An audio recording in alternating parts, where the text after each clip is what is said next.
Hi, it's Emmy. Welcome back to another Study with Me video. This is going to be on episode 12 of the mentorship, where things get a little bit more technical and a lot more fun, I think. So without further ado, let's get right into the video.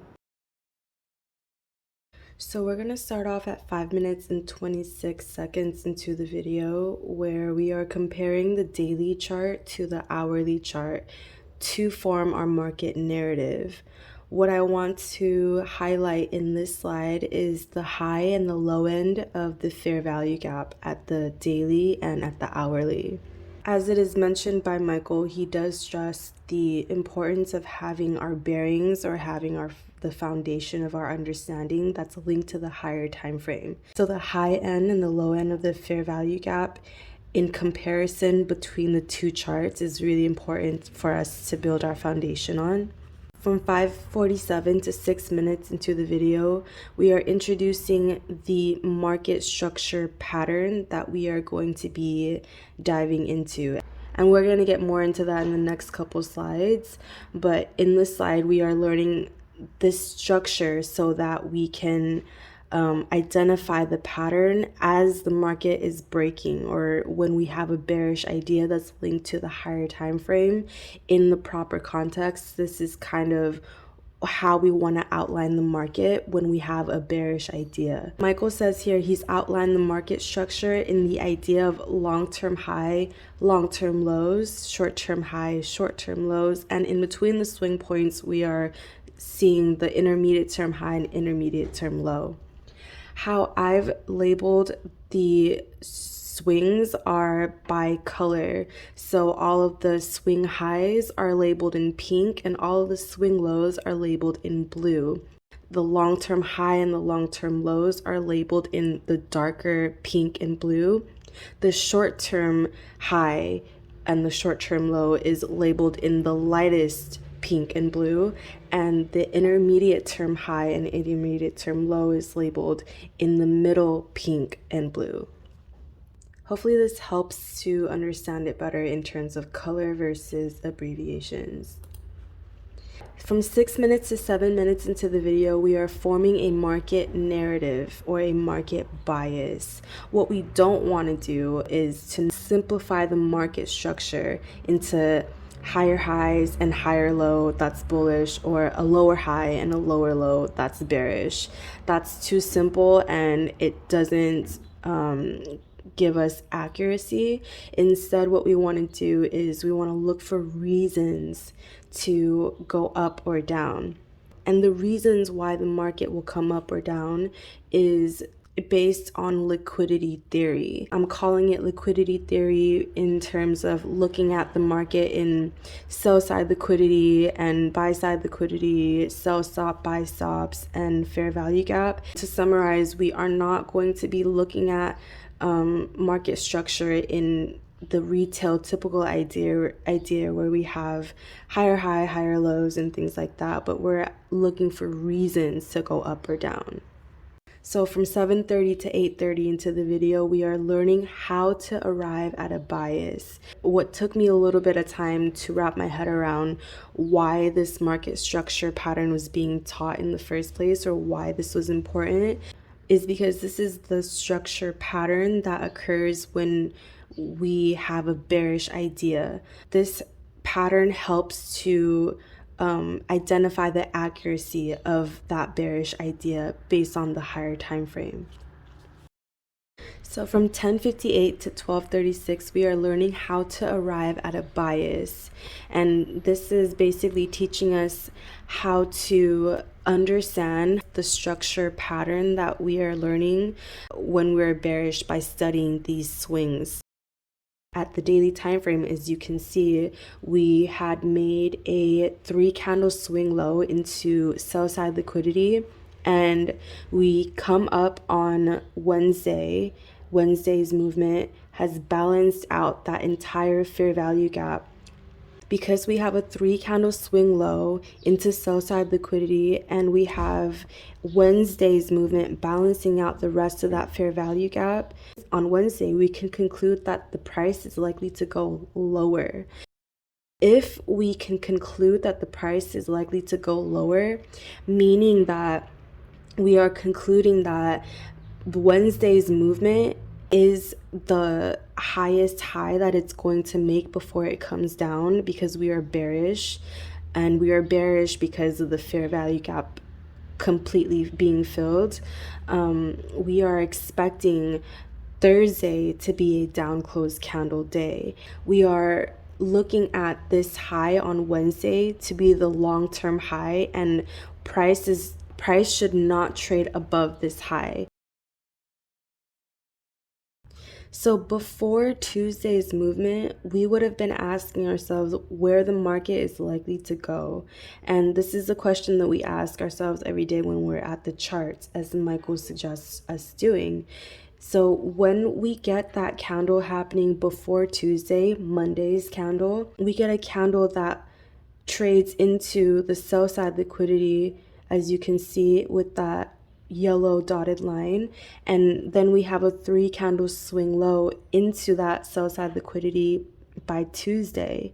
So when we're looking at the chart on Tuesday at the hourly, we see the movement going all the way up to that fair value gap, and at the daily time frame, we see that gap being left. That little bit of that blue rectangle, that is the remainder of the gap that is to be anticipated to completely be filled. So by Wednesday, we aren't surprised that price made a long-term high, because it is the rest of the fair value gap that is anticipated to be filled at the daily. From 1236 to 1737, we are learning the importance of intermediate term low and intermediate term highs. So this is part one of the importance of the intermediate term swings. We are looking at the importance of that first intermediate term high. We are expecting for price to not trade above that long-term high. So when we have a bearish idea and we have a long-term high, we are expecting that intermediate term high to not be traded above the long-term high. It is also taught that every single time price rebalances an imbalance, we have to label that intermediate term low and intermediate term high. So every time we get that pass down with that candle and price comes up, that immediately becomes an intermediate term high. From 2258 to 2320, this is the Larry Williams market structure. This is the ideal scenario. The ideal scenario, as it is being taught, is to find the second intermediate term high being higher than the short-term high to the left and the short-term high to the right of it. This is what Larry Williams teaches in his market structure book. From 2320 to 2357, this is the ICT scenario. This is the Larry Williams adapted market structure that's being taught by Michael.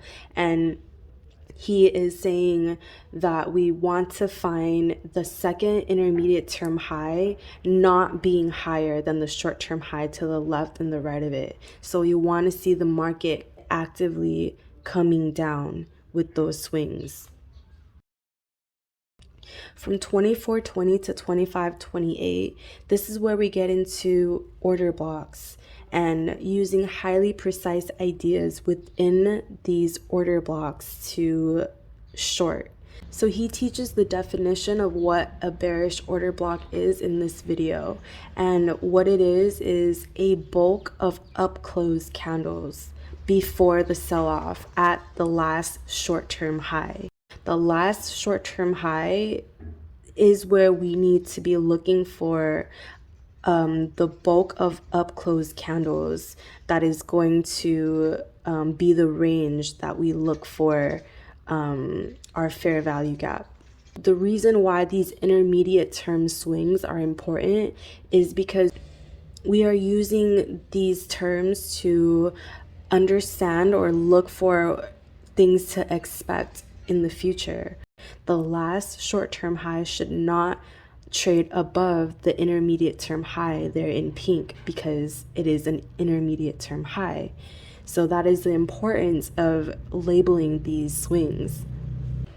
From 2740 to 2823, we are looking at what is a fractal. And the definition of a fractal is something that repeats itself on the lower and higher time frame that is similar in its formation, not identical. So I have explained here what a fractal is in that blue rectangle with the candle inside of it. As one candle passes through and we get that balance, and it happens again as it repeats, that is what I understand as a fractal. Where we find our fractals in the market, where we find our bearish order block at the last short-term high that hasn't traded above the intermediate term high, and we get a fair value gap, and we have a candle trade into that. That is the importance of fractal because it helps validate our idea. From 2644 to 2718, we are looking at the power of three and the market structure. So we are trying to incorporate all of the lessons that we learned previously to understand the entirety of the lesson, understand the whole concept. Liquidity theory, as I mentioned earlier, is the way that we look at the market in terms of sell side liquidity, buy side liquidity, stops, fair value gap. That is, to me, the theory of liquidity. And we're tying that into the power of three move, where we are expecting a bearish day. We are expecting for price to open, trade up, and then rally down to sell off and close at the low. And we are incorporating those two concepts into the adapted Larry Williams market structure pattern, where we get our swing highs and swing lows, and we know how to label them, and we're anticipating for price to drop after that last short-term high. We are looking for a bearish idea within the concept of that last short-term high.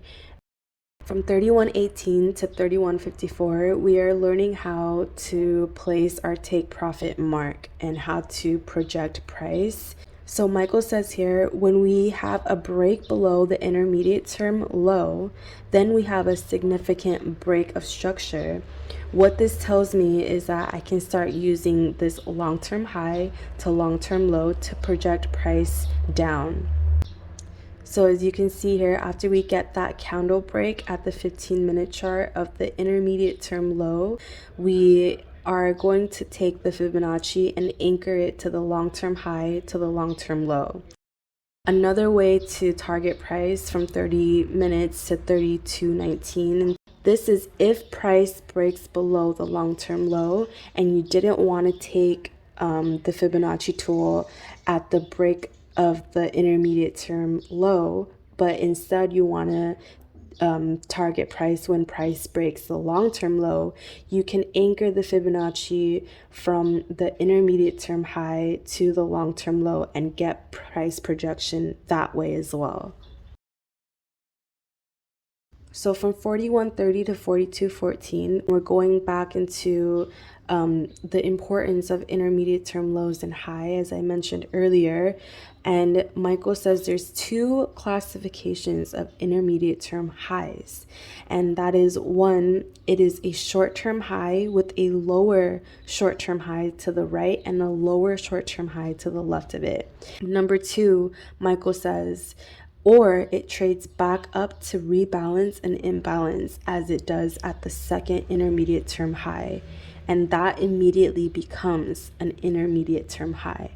So the usefulness of this, and the reason why we're talking about it in the first place, is because if we have a bearish idea and the second intermediate term high balances an imbalance, then that last short-term high in light pink should be lower than the second intermediate term high.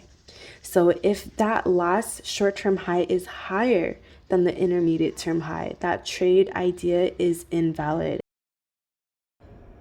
Lastly, I want to show you how I use these same concepts that we just talked about to profit on gold on the 25th of January. And my bias was linked to the weekly time frame where we had a liquidity gap, a fair value gap at the weekly time frame that was completely balanced by Monday, and on Wednesday was when I placed the trade, expecting the daily time frame to create a down close candle.